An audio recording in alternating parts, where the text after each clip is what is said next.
जब अपन हॉस्पिटल्स में कॉल मिलाते हैं, बैंक्स में कॉल मिलाते हैं, तो मैं ये जानना चाहता हूँ कि ना ये जो पूरी प्रोसेस रहती है एक वॉइस बॉट की, ये कैसे काम करती है?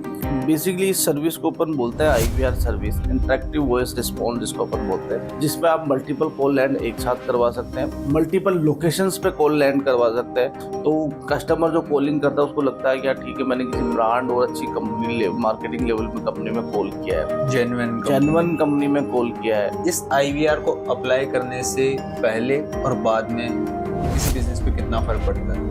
IVR सिस्टम अगर वो लेता है तो उस एक सिंगल नंबर से ही कॉल लैंड करवा सकता है। वो IVR सर्विस लेने के बाद में उसके पास भास्कर में कितनी कॉल्स आई, न्यूज़पेपर में अलग पेपर में ऐड दिया तो कितनी कॉल्स आई, एनालाइज कर सकता है कि कौन सी मार्केटिंग में मेरा ज्यादा आउटपुट निकला है। Sales is a soul of your business. अगर आपके बिजनेस में सेल है तो आपका बिजनेस सर्वाइव कर सकता है, अदरवाइज सेल्स के बिना कुछ भी नहीं है। अगर उसकी सेल्स इम्पोर्टेंट नहीं है तो उसका कोर बिजनेस कभी भी सक्सेस नहीं हो सकता।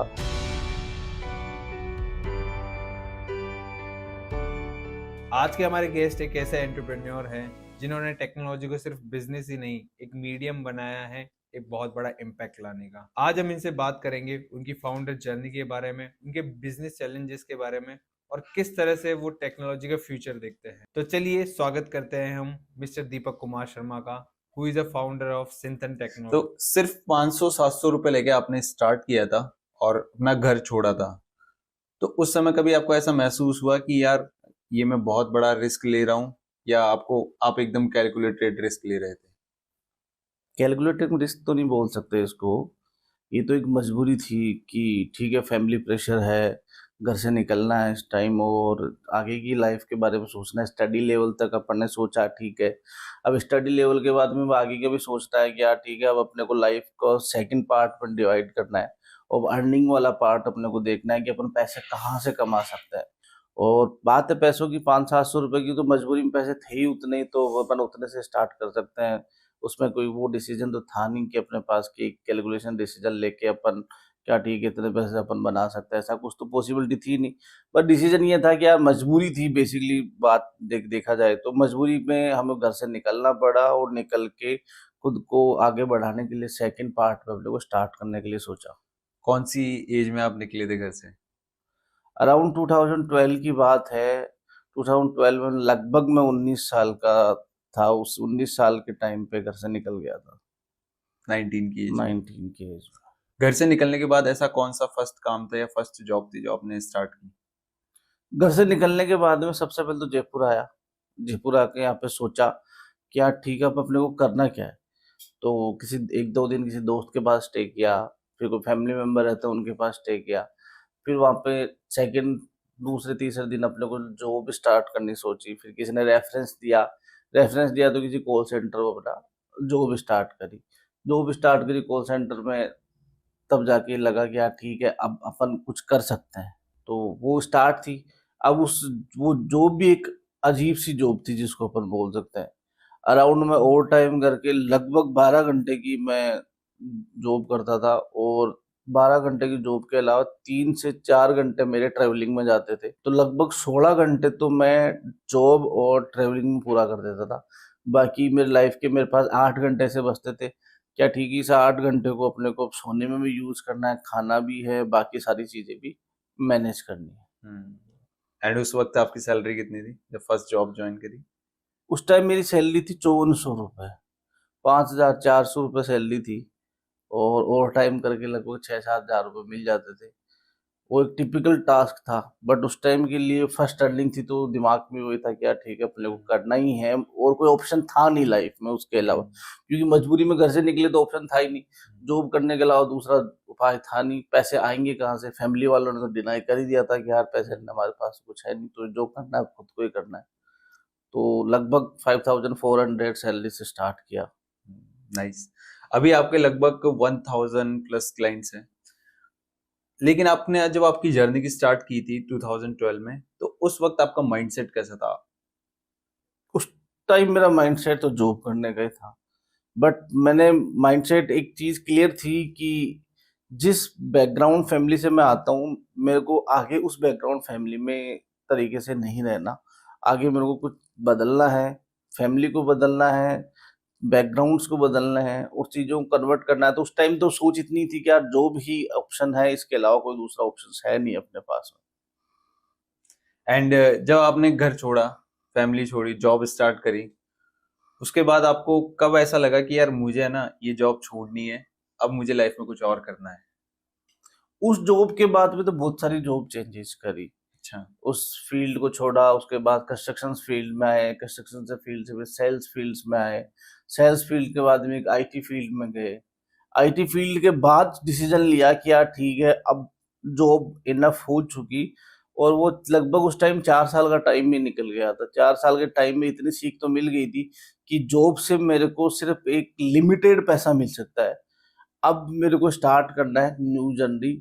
जो फिर उस टाइम में मैंने दिमाग लगाया कि यार अब बिजनेस करेंगे और कंपनी स्टार्ट करेंगे, उस कंपनी के थ्रू लोगों को सर्विस प्रोवाइड कराएंगे। जिस आईटी फील्ड में था, सोचा कि जो काम पिछले साल 2 साल से करते आ रहे हैं, क्यों ना अपन यही स्टार्ट करें और यही सर्विस अपन प्रोवाइड कराएं। नाइस। मैंने भी है ना एक चीज ऑब्जर्व की है कि काफी सारे सक्सेसफुल लोगों के साथ मैं बात करता हूँ, और उनसे बात करने के बाद सब लोगों के है ना मल्टीपल करियर्स होते हैं। मतलब ऐसा नहीं है कि कोई डे वन से जो कर रहा है आज भी वही उसी करियर में, ऐसे लोग भी है, बहुत कम है। लेकिन मेजोरिटी ऑफ लोग है ना फिगर आउट करते रहते हैं कि क्या करना चाहिए, क्या करना चाहिए, क्या करना चाहिए। फिर at the end of the जो उनकी जो फाइनल रिजल्ट निकल के आता है, जब वो एक अच्छे सक्सेसफुल इंसान बन जाते हैं, तो उस वक्त वो यही कहते हैं कि यार ना मैंने बहुत सारी चीजें ट्राई की है, मल्टीपल करियर ट्राई किया है, एंड लास्ट में आके उन्हें ऐसा लगता है कि जितने भी करियर मैंने ट्राई किया है ना, तो सबकी लर्निंग्स कहीं ना कहीं मेरे करंट जो बिजनेस है, करंट जो जॉब है, उसमें बहुत काम आ रही है। तो आपके जो फेलियर्स थे उसमें सबसे बड़ी लर्निंग आपको कौन सी मिली थी? मेरी जो जॉब की स्टार्टिंग थी वो एक सेल्स के पर्पज से थी। तो सेल्स के पर्पज से मैंने प्लान किया कि अपने को बेचना आना चाहिए कुछ भी। अगर सेल्स करना आता है तो अपन कुछ भी सेल्स कर सकते हैं प्रोडक्ट।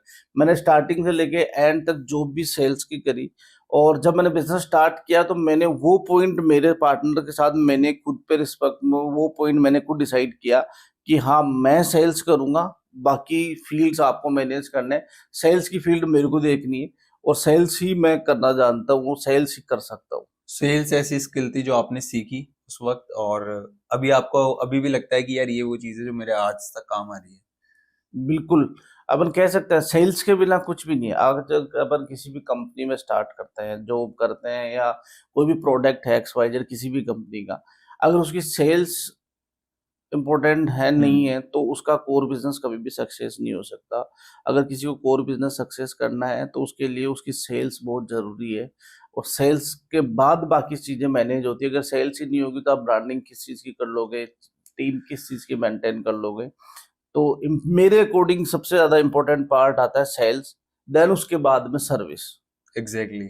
मेरा भी ये मानना है कि sales is a soul of your business. अगर आपके बिजनेस में सेल है तो आपका बिजनेस सर्वाइव कर सकता है, बिल्कुल अदरवाइज वो आपका पैसा खाएगा ही खाएगा। खाएगा। एंड हाँ, तो जैसे आप बता रहे थे कि आपकी काफी सारी सर्विसेज जो करंट कंपनीज में IVR एंड व्हाट्सएप और चैटबॉट एंड ऑल। तो फर्स्ट ऑफ ऑल मैं ये जानना चाहता हूँ कि अभी आपकी जो करंट कंपनी है सिंथन टेक्नो, थोड़ा सा आप इसको ऑडियंस को बता दीजिए, क्योंकि मुझे तो सब कुछ मालूम है, तो जो भी व्यूअर्स हैं उनको भी थोड़ा आइडिया लग जाए कि एग्जैक्टली हम करते क्या है। राइट नाउ मेरी जो कंपनी वर्किंग कर रहे हैं सिंथन टेक्नो, वो IT come service provider company है, जिसके अंदर हम IT services, telecom services provide कराते हैं। मार्केट में हमारे एजुकेशन से related, real estate related, hospital से रिलेटेड और अदर जो भी B2B बिजनेस टारगेट्स करते हैं वो हमारे कस्टमर्स हैं। प्रेजेंट टाइम में IVR service, SMS service, bulk SMS service, WhatsApp API marketing, RCS SMS, app development, web development, ये सारी सर्विसेज हम प्रोवाइड करा रहे हैं। तो सिंथन टेक्नो के थ्रू मैं उन लोगों को सारी सर्विसेज दे रहा हूँ, जिसमें लोग IVR भी यूज कर रहे हैं, SMS भी यूज कर रहे हैं, व्हाट्सएप भी यूज कर रहे हैं। और ऑलमोस्ट जयपुर मार्केट में बहुत अच्छी ग्रोथ हमने करी है। बहुत सारे क्लाइंट्स हमारे पास में है जयपुर मार्केट में जो हमारी सर्विस यूज कर रहे हैं।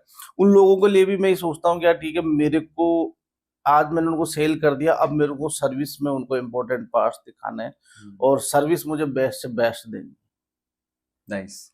जैसे है ना, अपन ऑफ द कैमरा भी बात कर रहे थे कि कई बार क्या होता है जब अपन हॉस्पिटल्स में कॉल मिलाते हैं, बैंक्स में कॉल मिलाते हैं, या किसी भी रियल एस्टेट कंपनी का कॉल मिलाते हैं, तो उनके कॉल एक वॉइस बोर्ड के पास चले जाते हैं कि आपको अगर ये इनसे बात करनी है तो एक दबाओ, इनसे बात करनी है तो दो दबाओ। तो मैं ये जानना चाहता हूँ कि ना, ये जो पूरी प्रोसेस रहती है एक वॉइस बॉट की, ये कैसे काम करती है ये बेसिकली और इसको अपन इसको बोलते क्या है एग्जैक्टली? बेसिकली इस सर्विस को अपन बोलते हैं IVR service, interactive voice response जिसको अपन बोलते हैं।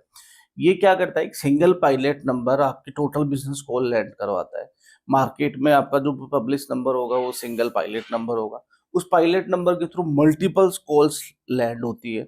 मल्टीपल कॉल्स लैंड होने के बाद में अपन उसमें की ऑप्शंस दे सकते हैं, press 1 for account department, press 2 sales, press 3 support department.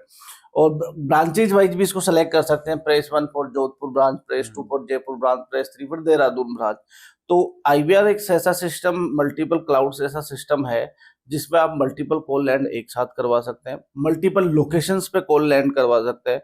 Plus जिस कस्टमर का कन्वर्सेशन हो रहा है एजेंट के साथ, उसकी पूरी रिकॉर्डिंग फैसिलिटी मेंटेन कर सकते हैं, पूरा डेटाबेस मेंटेन होता है। कॉल डिस्कनेक्ट को बदले मैसेज आएगा, थैंक यू फॉर कॉलिंग, जो भी XYZ कंपनीज का नाम है। तो कस्टमर जो कॉलिंग करता है उसको लगता है कि यार ठीक है, मैंने किसी ब्रांड और अच्छी कंपनी मार्केटिंग लेवल में कंपनी में कॉल किया है, जेन्युइन कंपनी में कॉल किया है। और कस्टमर जो भी कंपनीज आईवीआर सर्विस को लेती है वो कस्टमर केयर नंबर या हेल्पलाइन नंबर के रूप में इसको पब्लिश कर सकती है। ये दिखने में एक 10 डिजिट मोबाइल नंबर जैसा ही होता है, बट इसके पीछे बहुत सारा सिस्टम, बहुत सारा मैकेनिज्म वर्किंग करता है। कंप्लीट क्लाउड बेस्ड सॉल्यूशंस होता है, इसमें कोई इंफ्रास्ट्रक्चर, कोई हार्डवेयर की रिक्वायरमेंट्स नहीं होती। सर्विस हमारे पास में आती है, हम क्लाइंट्स को सर्विस प्रोवाइड करा देते हैं। एक नंबर पे मल्टीपल लैंड्स कस्टमर को लैंड कर सकते हैं। एक नंबर होता है, उस नंबर 10 लोगों की टीम है तो 10 लोगों की टीम सिंगल नंबर से कॉल लैंड करवा सकते हैं।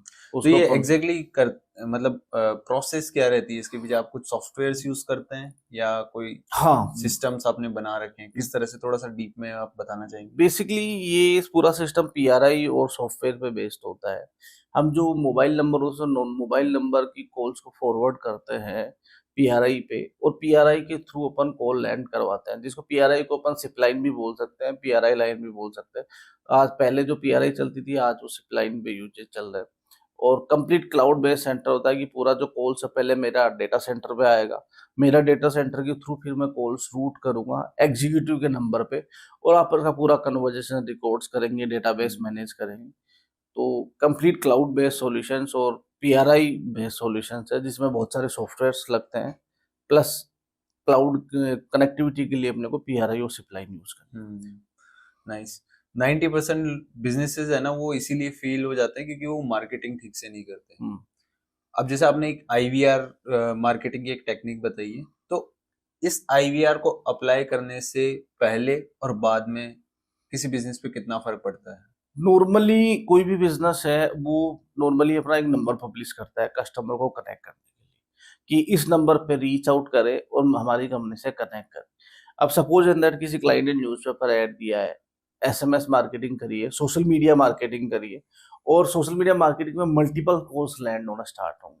मल्टीपल कॉल लैंड स्टार्ट हो तो at a time mobile number पे, जो मोबाइल नंबर कस्टमर ने नॉर्मल नंबर पब्लिश किया है, वो नॉर्मल नंबर पे सिर्फ एक ही कॉल जनरेट हो सकती है एट ए टाइम। दूसरी कॉल आपकी वेटिंग में आ जाएगी। बट उस टाइम तीसरी, चौथी, पांचवी अगर कॉल्स आती है तो वो कॉल्स आपके उस सिस्टम पे लैंड नहीं होगी, डेड हो जाएगी, डेड हो जाएगी। तो वो कस्टमर कभी भी आपका वेट नहीं करेगा। एक कस्टमर ने अगर 5 मिनट बात करी तो 5 मिनट के टाइम और पीरियड में उसके पास 10 इंक्वायरी आई तो 10 में से 9 लोग उसके चले गए। सिर्फ एक ही पर्सन ऐसा होगा जो उसको रिकॉल करेगा। अदरवाइज क्या होता है, सेम कोई और उसने ऐड देखा, वो उस पर उसने कॉल कनेक्ट किया। आईवीआर सिस्टम अगर वो लेता है तो उस एक सिंगल नंबर से ही कॉल लैंड करवा सकता है। वो चाहे 10 लोग एक साथ कॉल कर रहे हैं तो टोटल की टोटल कॉल एक साथ लैंड होगी, और वो उनका कन्वर्जेशन भी सबका एक साथ कर सकता है। नाइस। जितने भी businessman newspaper, Rajasthan Patrika, Dainik Bhaskar, social media हो गया, वहां पर अपना मार्केटिंग करते हैं, तो वो किस तरह से ट्रैक कर सकते हैं कि मेरे पास कितने लोगों की इंक्वायरी आई है और किस प्लेटफॉर्म से आई है? आईवीआर का अप्लाई करने के बाद और अप्लाई करने से पहले सबसे मेजर डिफरेंस उसका ये पता चलता है कि उसके पास आज उसने भास्कर में ऐड दिया, पत्रिका में ऐड दिया, उसके पास कितनी इंक्वायरी आ रही है, या तो उसने रजिस्टर मेंटेन किया होगा या एक्सेल में डेटाबेस मेंटेन किया होगा, बट उससे टोटल कॉल वो मेंटेन कभी भी नहीं कर सकता। 99% फेल होते हैं इस कस्टमर में। आईवीआर सर्विस लेने के बाद में उसके पास भास्कर में कितनी कॉल्स आई, पत्रिका में कितनी कॉल्स आई, न्यूज़पेपर में अलग पेपर में ऐड दिया तो कितनी कॉल्स आई, वो अपना एनालाइज कर सकता है कि ट्रैक कर कौन सी सकते मार्केटिंग में मेरा ज्यादा आउटपुट निकला है, वो उसी मार्केटिंग में अपने को खुद को फ्लोट कर सकता है। तो मेजरली 100% डिफरेंस है आईवीआर यूज करने से पहले और आईवीआर यूज करने के बाद में उसकी सेल्स आउटपुट पे। जैसे मान मान लेते हैं कि मेरे पास 10,000 लोगों का डेटा है, अभी मुझे 10,000 लोगों से कनेक्ट करना है, तो मुझे कौन सा मार्केटिंग टूल यूज करना चाहिए? एसएमएस यूज करना चाहिए, व्हाट्सएप यूज करना चाहिए, या वॉइस कॉल यूज करना चाहिए? डिपेंड करता है उस टाइम आपकी मार्केटिंग की कॉस्ट क्या है। अगर आपकी कॉस्ट कम है तो आप बल्क एसएमएस यूज कर सकते हैं। अगर आपकी कॉस्ट उससे थोड़ी सी अच्छी है तो आप आरसीएस एसएमएस कनेक्ट कर सकते हैं। अगर आपको लगता है कि यार ठीक है, मेरे एक प्रीमियम कस्टमर है, मैं इनको वीडियो भी भेजना चाहता हूँ, पीडीएफ भी या ऑडियो भी भेजना चाहता हूँ, तो व्हाट्सएप एपीआई मार्केटिंग के थ्रू वो भेज सकता है। व्हाट्सएप एपीआई मार्केटिंग के थ्रू आप उसको टेक्स्ट भी भेज सकते हो, इमेज भी भेज सकते हो, वीडियो भेज सकते हो, जिस टेक्स्ट का रीड आउट करके कस्टमर आपका वीडियो भी देख सकता है। सपोज कोई रियल एस्टेट कस्टमर है, अगर उसको अपना प्रोजेक्ट का गो थ्रू करवाना है कि मेरा प्रोजेक्ट, तो अपना वो प्रोजेक्ट का वॉक थ्रू का लिंक भेज सकता है सोशल मीडिया के थ्रू, व्हाट्सएप के थ्रू, तो वो उससे सोशल मीडिया अकाउंट्स में कनेक्ट हो जाएगा, उसका पूरा अकाउंट रीचेक कर लेगा कि इस वॉक थ्रू के अंदर क्या है, और प्लस टेक्स्ट रीड आउट कर सकता है। तो व्हाट्सएप एपीआई, एसएमएस और आरसीएस तीनों अलग अलग डिफरेंट लेवल पे है कि उसकी मार्जिन ऑफ कॉस्ट क्या है, नंबर ऑफ नंबर्स कितने हैं जिन पे उनको मैसेज सेंड करना है। तो तीनों ही अपने अपने जगह सबसे बेस्ट सॉल्यूशंस है, चाहे वो आरसीएस हो, चाहे एसएमएस हो, चाहे वो व्हाट्सएप एपीआई मार्केट। एंड इसमें अगर आप किसी भी बिजनेस, मान लो किसी बिजनेस के लिए बजट का इशू नहीं है, तो आप किस तरह से प्रायोरिटी देंगे उस बिजनेस में इस चीज को अप्लाई करने के लिए?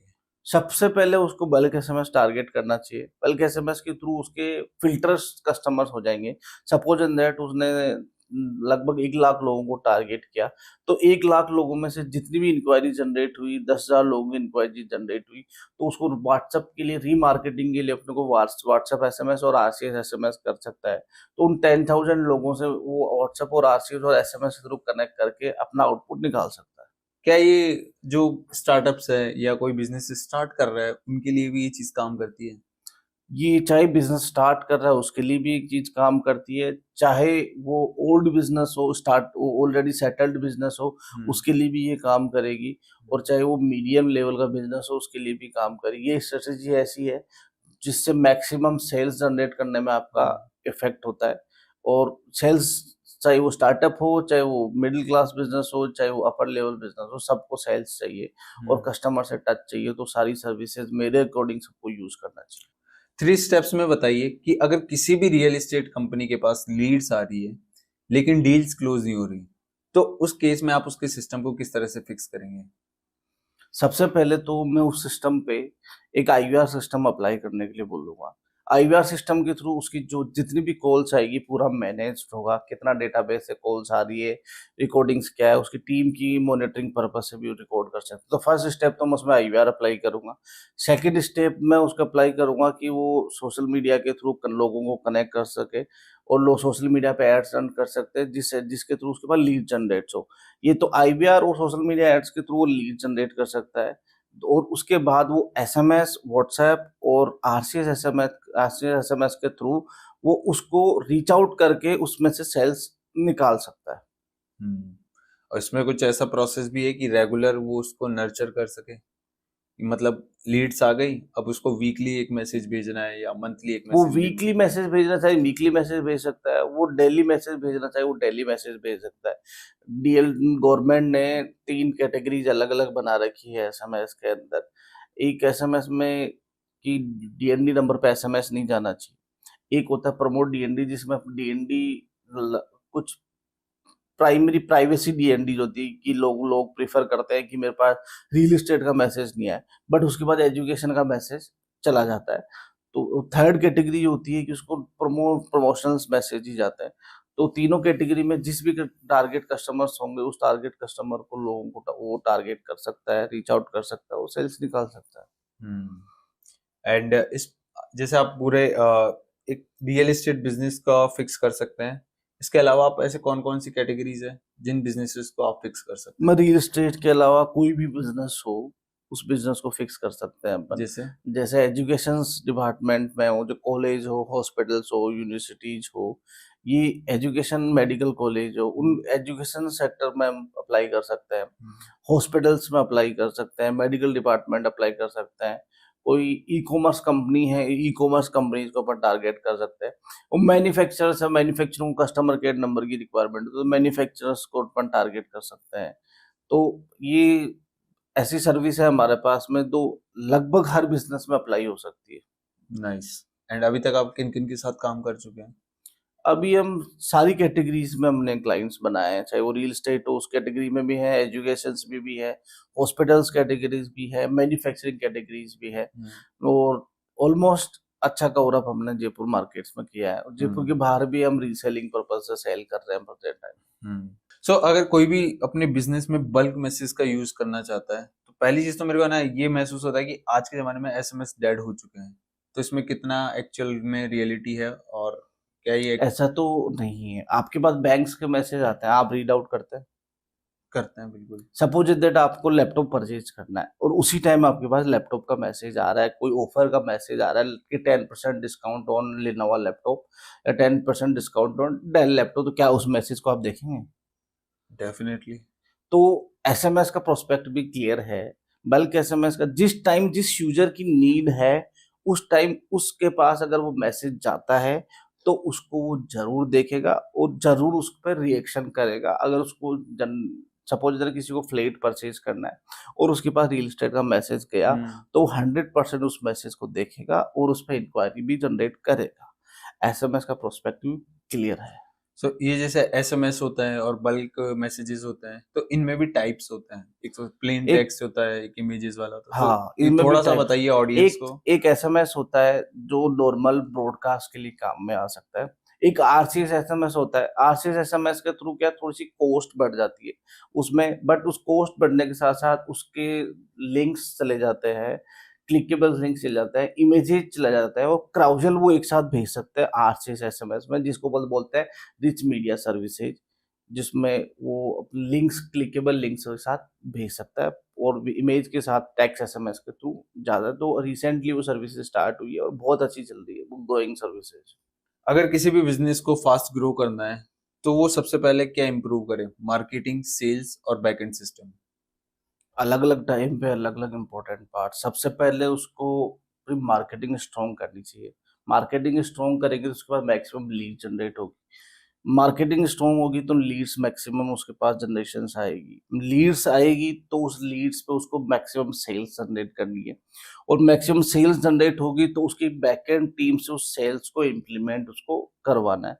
तो अलग अलग टाइम पे हर की प्रायोरिटी फिक्स है।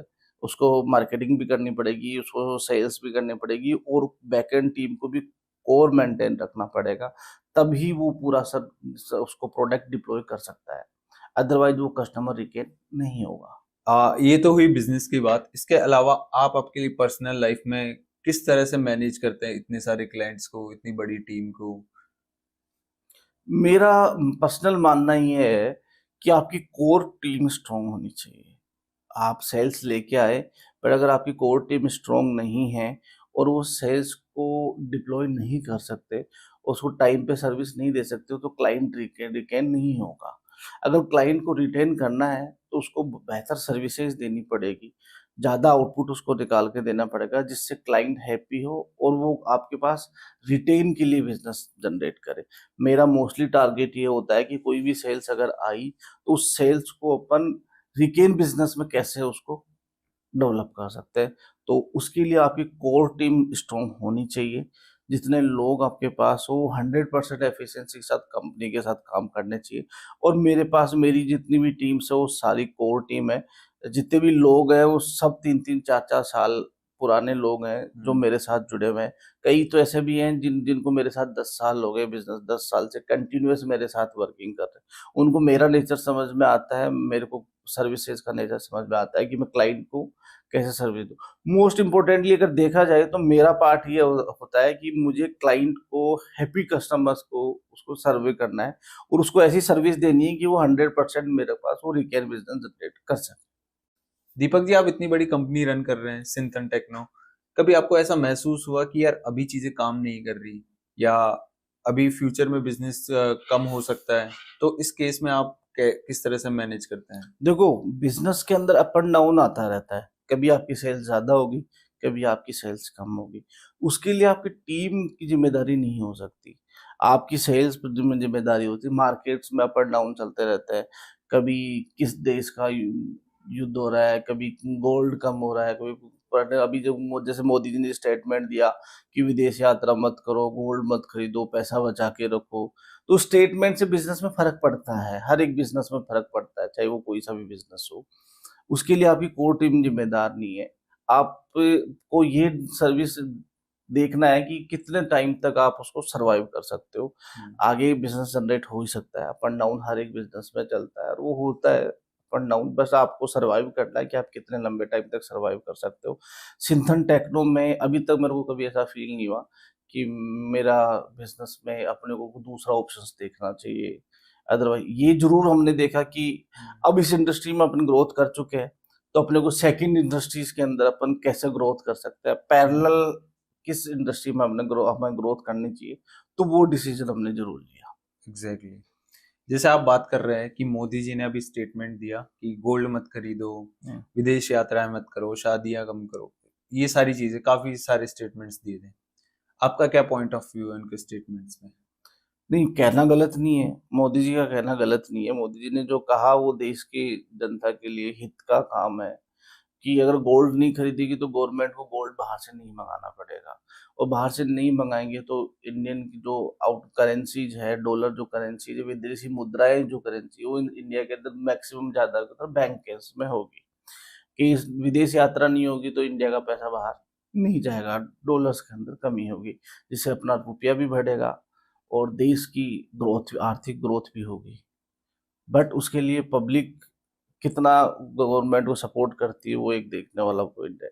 जैसे आपने बताया कि आप आपके बिजनेस को एक्सपेंड करना चाहते हैं, तो आप किस तरह से आपके बिजनेस को देख रहे हैं एक्सपेंड करने के लिए? रिसेंटली हमने सिंथन एनर्जी करके हमने फर्म नई स्टार्ट करी है, लगभग साल भर हो गया उस फर्म को स्टार्ट करे हुए। उसमें हम सोलर इंडस्ट्री में सॉल्यूशंस प्रोवाइड करा रहे हैं, डोमेस्टिक सोलर प्रोवाइड। गवर्नमेंट चाहती है कि मैक्सिमम बिजली खुद बनाए कस्टमर, उस पर ध्यान देते हुए, ग्रीन एनर्जी सॉल्यूशन में ध्यान देते हुए हमने सोलर में कदम रखा। तो सोलर में हम डोमेस्टिक कॉमर्शियल सॉल्यूशंस प्रोवाइड कराते हैं। किसी को घर पे बिजली का बिल ज़्यादा आ रहा है तो वो सोलर लगवा के अपना बिजली का बिल कम कर सकता है और सेल्फ डिसीजन ले सकता है कि मेरे को कितनी बिजली यूजेज उसमें करनी है। सेम प्रोस्पेक्ट कॉमर्शियल के लिए अप्लाई होता है, सेम प्रोस्पेक्ट डोमेस्टिक के लिए अप्लाई होता है। तो सोलर इंडस्ट्री में हमने अच्छा बिजनेस स्टार्ट किया है अभी, और टचवुड अच्छा ग्रोथ चल रहा है सोलर इंडस्ट्री में, और आगे भी बहुत अच्छी ग्रोथ हम करेंगे। एनी रीजन आपने सोलर ही क्यों चूज किया? इसके पीछे सबसे बड़ा रीजन ये है कि ग्रोथ किस बिजनेस की सबसे ज्यादा है प्रेजेंट टाइम में, अगर देखा जाए तो एनर्जी को लेके बहुत अच्छी ग्रोथ है, और गवर्नमेंट ऑफ इंडिया बहुत सपोर्ट कर रही है कि मैक्सिमम लोग सोलर लगाए। सोलर पे गवर्नमेंट ऑफ इंडिया लगभग सब्सिडी भी दे रही है। 78,000 सेंट्रल गवर्नमेंट सब्सिडी दे रही है, 17,000 राजस्थान की स्टेट गवर्नमेंट सब्सिडी दे रही है। तो सब्सिडी दे रही है तो लगभग लोगों के लिए फ्री में ही लगभग सोलर लग रहा है, और बहुत अच्छी लोन फैसिलिटीज प्रोवाइड करा रही है, जिसमें 5 से 6% पर कस्टमर्स का लोन हो जाता है और उसका बिजली का बिल जीरो हो जाता है, मैक्सिमम जीरो हो जाता है, बाकी कम से कम उसका बिजली का बिल आता है। तो इस प्रोस्पेक्ट को हम सोच के हमने सोलर इंडस्ट्री स्टार्ट किया कि आगे ग्रोइंग सेक्टर है जिसमें हम अच्छा ग्रोथ कर सकते हैं। एंड किसी ये अभी रेजिडेंशियल और कॉमर्शियल दोनों के लिए आप करते हैं या ओनली कॉमर्शियल्स? हम रेजिडेंशियल कॉमर्शियल दोनों के लिए सोलर सॉल्यूशंस प्रोवाइड कराते हैं। डोमेस्टिक किसी घर के रूफटॉप सोलर लगाना है तो किसी घर पे भी रूफटॉप सोलर लगाते हैं, और उसको सारा सॉल्यूशन प्रोवाइड कराते हैं। कस्टमर को सिर्फ अपना डिटेल्स सेंड करनी है, लोन प्रोसीजर भी हमारी टीम करती है, नेट मीटरिंग भी हमारी टीम करती है, और इंस्टॉलेशन भी हम हमारी टीम से प्रोवाइड कराते हैं। और अच्छे से अच्छे कंपनीज के सोलर पैनल्स हम इंपोर्ट करते हैं और सोलर पैनल्स उनके घर पे लगा के कोशिश करते हैं कि मैक्सिमम उनका बिजली का बिल 0 हो जाए। नाइस। एंड लेट सपोज कि किसी के बिजली घर में बिजली का बिल आता है 5,000 का हर महीने का, उसको अगर वो अपने घर में सोलर लगवाता है तो उसको कैसा एडवांटेज मिल सकता है? अगर सपोज इन दैट किसी का बिजली का बिल 5,000 रुपए का आता है तो मेरे अकॉर्डिंग उसको लगभग 5 किलोवाट का सोलर लगाना चाहिए। 5 किलोवाट के सोलर में गवर्नमेंट ऑफ इंडिया ने 5 से 6% उसके अमाउंट को लोन कर देती है, प्लस 95,000 उसको सब्सिडी प्रोवाइड करा रही है, जिससे वो मैक्सिमम सोलर लगा सके। अभी एक गवर्नमेंट की वेबसाइट पे नोटिफिकेशन जनरेट हुआ है, उस नोटिफिकेशन में लगभग 2027 और 31 मार्च तक गवर्नमेंट सब्सिडी प्रोवाइड करा रही है। तो मेरे अकॉर्डिंग मैक्सिमम लोगों को सपोर्ट करना चाहिए और गवर्नमेंट की सब्सिडी का फायदा उठाना चाहिए और अपने घर पे सोलर लगवाना चाहिए। नाइस। एंड सोलर लगवाने के लिए मिनिमम बजट कितना रखना चाहिए अगर किसी को भी? डिपेंड करता है उसका बिजली का बिल कितना आ रहा है। अगर उसको बिजली का बिल 3 किलोवाट का आ रहा है, जैसे मैंने आपको बताया 5,000 अगर का आ रहा है, 5,000 का किसी का बिजली का बिल आ रहा है तो उसको 5 किलोवाट का सोलर लगाना चाहिए, जिसकी कॉस्ट 2,80,000 रुपए से लेकर 3 लाख के रुपए के बीच में आती है। 95,000 उसको सब्सिडी मिल जाती है। तो अराउंड ये मान के चलते हैं कि 1,90,000 से 2 लाख तक का उसका टोटल कॉस्ट आती है। और वो भी राजस्थान गवर्नमेंट की तरफ से या स्टेट गवर्नमेंट की जितने भी गवर्नमेंट बैंक है, उन गवर्नमेंट बैंक की तरफ से 5 से 6% पे लोन हो जाता है। तो जितना बिजली का बिल भर रहा है उतना वो EMI भर के 3 साल बाद अपना सोलर को फ्री कर सकता है। आगे वाले 25 से 30 साल तक जो कंपनी वारंटी प्रोवाइड कराती है पैनल्स की, उतने साल तक वो अपना बिजली का बिल 0 कर सकता है। जयपुर में अगर कोई भी सोलर पैनल्स इंस्टॉल करवाना चाहता है अपने घर में या अपने कॉमर्शियल स्पेस में, तो उसको किन किन बातों का ध्यान रखना चाहिए? अगर वो सोलर पैनल्स लगवा रहा है तो सबसे पहले उसको ये ध्यान देना चाहिए कि कंपनी किस कंपनी मॉड्यूल्स के सोलर पैनल लगा रही है, प्लस के अंदर उसका इंस्टॉलेशन कितना अच्छी तरीके से किया जा रहा है, उसकी वायरिंग, उसका इन्वर्टर, उसका स्ट्रक्चर, ये ध्यान में रखना चाहिए कि मैक्सिमम लंबे टाइम के लिए वो चल सके। तो उसको मॉड्यूल्स भी देखना चाहिए, वायरिंग भी देखनी चाहिए, प्लस के अंदर उसको इन्वर्टर और उसका स्ट्रक्चर उसको चेकअप करना चाहिए कि कितना अच्छा अपन कम रहे। प्लस ये डिपेंड होना चाहिए कि जिस कंपनी के साथ अपन सोलर लगा रहे हैं, क्या वो PM सूर्यघर योजना पोर्टल पे रजिस्टर्ड है? अगर वो रजिस्टर्ड है तो ही उसके साथ काम करें, अनरजिस्टर्ड फर्म के साथ काम नहीं करें। अच्छा, ये मेरा और ओपिनियन उस है। पर रजिस्टर्ड क्यों होनी चाहिए? गवर्नमेंट अगर किसी को सब्सिडी चाहिए तो उस वो गवर्नमेंट ऑफ जो पोर्टल PM सूर्य घर योजना गवर्नमेंट का एक पोर्टल है, उस पोर्टल पे रजिस्ट्रेशन होना अनिवार्य है। अदरवाइज उसके लाइसेंस के थ्रू उसको सब्सिडी नहीं मिलेगी। और गवर्नमेंट सब्सिडी प्रोवाइड करने के लिए वहाँ पे रजिस्टर्ड यूजर्स होना जरूरी है, जिसके कुछ क्वालिफिकेशंस और कुछ नियम एवं शर्तें गवर्नमेंट्स के हैं। जो कंपनी वो नियम एवं शर्तें और कुछ क्वालिफिकेशन होती है तो ही उसको वो लाइसेंस प्रोवाइड किया जाता है, अदरवाइज उसको लाइसेंस नहीं मिलता। मतलब ऐसा है कि आपको अगर गवर्नमेंट से सब्सिडी लेनी है तो आपको उन कंपनी से ही करवाना है जो गवर्नमेंट के अंडर रजिस्टर्ड है। है, गवर्नमेंट पोर्टल पे हाँ, रजिस्टर्ड क्योंकि है। गवर्नमेंट उनको फिर प्रॉपर उनका बिल्कुल जो भी सर्टिफिकेशन रहता है वो प्रोसेस गवर्नमेंट उसको अप्लाई करके चेक बिल्कुल करके देती विदाउट लाइसेंस कंपनी के थ्रू अपन सब्सिडी प्रोवाइड नहीं करा सकते, उसको है। सब्सिडी नहीं मिलेगी। तो यही है, अगर कोई भी सोलर लगा, सबसे बड़ा एडवांटेज तो यही है कि अगर आप सोलर लगवाते हो तो 2-3 साल में आप वैसे ही बिजली के बिल से फ्री हो जाओगे, फिर उसके बाद तो लाइफ टाइम बिजली का life bill. Time earning source है उसका, जीरो बिजली का बिल। जीरो बिजली का बिल है। ईवी कार और ले लो, आपका EV पेट्रोल का बिल भी EV कार ले लो, EV पे ज्यादा सपोर्ट करना भी चाहिए गवर्नमेंट को। EV की खुद बिजली बनाएगा तो EV चार्जिंग से बिजली का बिल वैसे ही उसका मतलब जीरो मैंने आएगा खुद ने तो एक बार सोर्स है। हाँ, मैंने खुद ने भी एक दिन यही चीज सोची कि एक काम करते हैं, घर में सोलर लगवा लेते हैं और ईवी कार ले लेते हैं, बिल्कुल बिल भी फ्री हो जाएगा, कार कार भी भी फ्री फ्री हो जाएगी। जनरली एक कार का खर्चा आ जाता है 5-10 हजार रुपए मंथली, कार का रहता ही है अगर आप कार मेंटेन करते हो, तो वो भी फ्री हो जाओगे आप। 4-5 हजार 5-10 हजार देखा जाए तो जेब बिल। देखा जाए तो जेब पे भारी नहीं पड़ेगा ना। हाँ, अगर सोलर लग जाएगा और 5 से 6% पे गवर्नमेंट लोन दे रही है गवर्नमेंट बैंक से, प्लस सब्सिडी दे रही है, उसका बिजली का बिल जीरो हो जाएगा तो उसके पॉकेट मनी पे खर्चा ही नहीं पड़ेगा, उसकी वो सेविंग कर सकता है, उसकी बचत कर सकता है अपने फ्यूचर के लिए। एग्जैक्टली। एंड एक और चीज थी कि जो ये सब्सिडी आती है अपने पास, जैसे आपने बताया 95,000 या 78,000 की, ये कितने टाइम में हमारे पास वापस आती है? साइड इंस्टॉलेशन कंप्लीट होने के बाद में फॉर्मेलिटीज होती है जो गवर्नमेंट के पोर्टल्स पे अपने को करनी पड़ती है, वो लाइसेंस शुदा कंपनी ही कर सकती है। वो फॉर्मेलिटीज कंप्लीट होने के विद इन 1 मंथ उसकी सब्सिडी अकाउंट में क्रेडिट हो जाती है। अच्छा किसी की तो 1 दिन में भी आ जाती है। अच्छा, एक दिन में भी आ जाती है। हम्म, मैक्सिमम टाइम कितना लगता है? वो मैक्सिमम 1 मंथ अगर सारी फॉर्मेलिटीज कंप्लीट है तो। अच्छा, क्या क्या चीजें होनी चाहिए इसमें? फॉर्मेलिटीज में उसका रजिस्टर्ड वेंडर से काम करवाना अनिवार्य है। डॉक्यूमेंट्स उसके बैंक्स के डॉक्यूमेंट्स और उसके प्रॉपर्टी डॉक्यूमेंट्स अपने को सबमिट करने हैं। साइड इंस्टॉलेशन प्रॉपर तरीके से की गई हो वो कर ध्यान में पड़ता है। प्लस डीसीआर मॉड्यूल्स का यूज किया हो, उसके थ्रू ही सब्सिडी मिलेगी। दीपक जी, मैंने देखा है कि मार्केट में ना बहुत सारे वेंडर्स है अभी सोलर पैनल्स लगवाने के लिए। तो किस तरह से पता लगा है कि कौन सा फेक वेंडर है और कौन सा सर्टिफाइड वेंडर है? सर्टिफाइड वेंडर को चेक करने के लिए गवर्नमेंट की वेबसाइट पीएम सूर्यघर योजना पे जाके वहाँ पे वेंडर की लिस्ट आउट में जाके चेक कर सकते हैं कि सर्टिफाइड वेंडर है या नहीं है। और सिंथन एनर्जी प्राइवेट लिमिटेड एक सर्टिफाइड वेंडर्स है, उसके थ्रू आप कनेक्ट करके सोलर इंस्टॉलेशन करवा सकते हैं। उसकी वेबसाइट है sinthanenergy.com। और अगर आपको मोबाइल से कनेक्ट करना है तो उसका कस्टमर केयर नंबर है 8742040506। तो सिंथन एनर्जी के साथ आप कनेक्ट करके अपने घर पे सोलर लगा सकते हैं और अपना बिजली का बिल जीरो कर सकते हैं।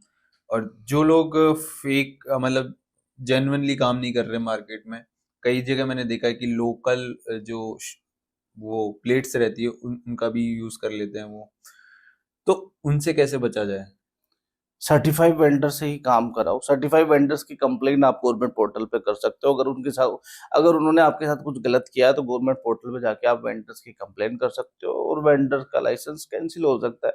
तो सर्टिफाइड वेंडर कभी भी गलत काम नहीं करेगा। पहली चीज, सबसे इम्पोर्टेंट चीज यही है कि आपको सर्टिफिकेशंस देखना जरूरी है अगर आप सोलर पैनल इंस्टॉल पीएम करवा रहे हो। सूर्यघर योजना पोर्टल पे लिस्टेड वेंडर से ही आपको काम करना चाहिए।